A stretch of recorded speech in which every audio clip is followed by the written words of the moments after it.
Welcome back. આઝાદીના 80મા સ્વતંત્રતા પર્વ પર મુખ્યમંત્રી ભૂપેન્દ્ર પટેલે પ્રજાજોગ સંદેશ આપ્યો છે. 15મી ઓગસ્ટની પૂર્વ સંધ્યાએ તેમણે રાજ્યની સુખાકારી માટે સરકાર દ્વારા લેવાયેલા પગલાં વિશે જણાવ્યું, તેમજ ભવિષ્યના લક્ષ્યાંક તરફ સૌનું ધ્યાન દોર્યું. ગુજરાતના મારા વહાલા સૌ નાગરિક ભાઈઓ બહેનો, 80મા સ્વતંત્ર પર્વની સૌને ખૂબ ખૂબ શુભેચ્છાઓ. આઝાદીના 8 દાયકા આ વર્ષે ગૌરવભેર પૂરા કરીને શતાબ્દી વર્ષ તરફ આપણે આગળ વધી રહ્યા છીએ.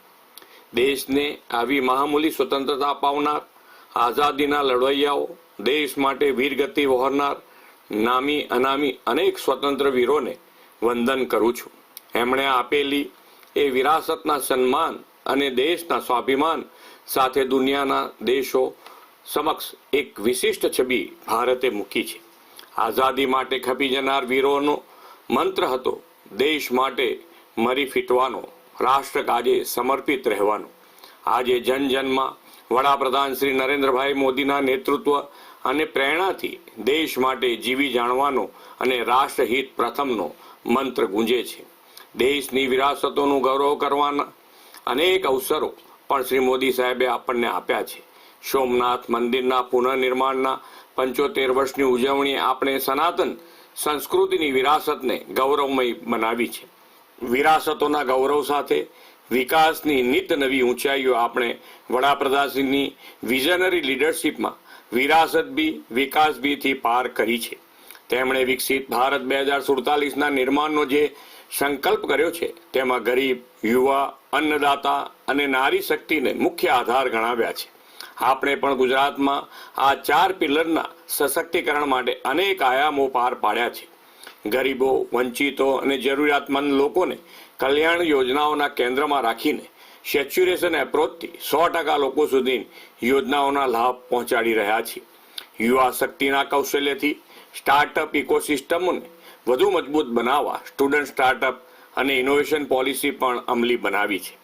ડેટા, AI ઇનોવેશન અને ડિજિટલ ટ્રાન્સફોર્મેશન પ્રોત્સાહન આપવા 5 વર્ષ માટે Gujarat global capability centre policy અમલી બનાવી છે. હવે આપણા યુવાનો જોબ સિકરમાંથી જોબ ગીવર બની રહ્યા છે. આવી હોનહાર યુવા શક્તિના ઉજ્જવળ ભવિષ્યને સુરક્ષિત રાખવાનો વડાપ્રધાનશ્રીએ મક્કમ નિર્ધાર કર્યો છે. યુવાનોના ભવિષ્ય સાથે ચેડા કરનારાઓને નશ્યત કરવા જાહેર પરીક્ષા સુધારા વિધેયક તાજેતરમાં સંસદે પારિત કર્યું છે. ટેકનોલોજીનો પારદર્શી ઉપયોગ સુનિશ્ચિત કર્યો છે. અન્નદાતા ખેડૂતોના હિતોને પણ અગ્રતા આપી છે. ટેકાના ભાવે ખરીદી, કિસાન સન્માન નિધિ, દિવસે વીજળી અને સિંચાઈ માટે પૂરતું પાણી એમ બીજથી બજાર સુધી દરેક કદમ પર સરકાર અન્નદાતાની પડખે છે. એટલું જ નહીં, કુદરતી આફતો સામે ઉદાર સહાય પેકેજ આપીને સરકાર ખેડૂતોની હામી બની છે. સમાજનો 50% હિસ્સો ધરાવતી નારી શક્તિના સ્વાવલંબન માટે પણ સરકારે નક્કર આયોજનો કર્યા છે.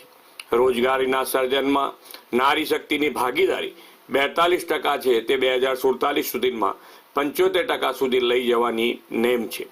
5 લાખથી વધુ બહેનો લખપતિ દીદી બનીને પરિવારોને આર્થિક આધાર પૂરો પાડે છે. ઉદ્યોગ ક્ષેત્રે સી સ્ટાર્ટઅપ અને સહકારી ક્ષેત્રે મહિલા મંડળીઓને પણ પ્રોત્સાહનો પૂરા પાડવાના છે. આવનાર સમયમાં વિકાસ અને અર્થતંત્રની પ્રગતિમાં ટેકનોલોજી મુખ્ય પરિબળ બનવાની છે, એ વાત નિશ્ચિત છે. ટેકનોલોજીના અને ઇમર્જિંગ સેક્ટરમાં ગુજરાત મહત્વના પ્લેયર તરીકે ઉભરી આવ્યું છે. વડાપ્રધાન શ્રી નરેન્દ્રભાઈ મોદીની પ્રયાસોથી ગુજરાતમાં 3 સેમિકન્ડક્ટર પ્લાન્ટ કાર્યરત થયા છે. આના પરિણામે નવા MSME અને નવા ઉદ્યોગ માટે આત્મનિર્ભરતાની તકો ઊભી થઈ છે. વડાપ્રધાનશ્રીએ સૌના સાથ, સૌના વિકાસ, સૌનો વિશ્વાસ અને સૌના પ્રયાસથી વિકાસની આગવી દિશા આપી છે. ગામડું હોય કે નગર, દરેક વ્યક્તિ અને સમાજને વિકાસની મુખ્ય ધારામાં લાવવાનો સેવા યજ્ઞ તેમણે આદર્યો છે. ગુજરાતમાં એ જ માર્ગે ચાલીને વોકલ ફોર લોકલથી ગ્રામીણ ઉદ્યોગો, હસ્તકલા, વિરાસતોને ગ્લોબલ પ્લેટફોર્મ આપ્યું છે.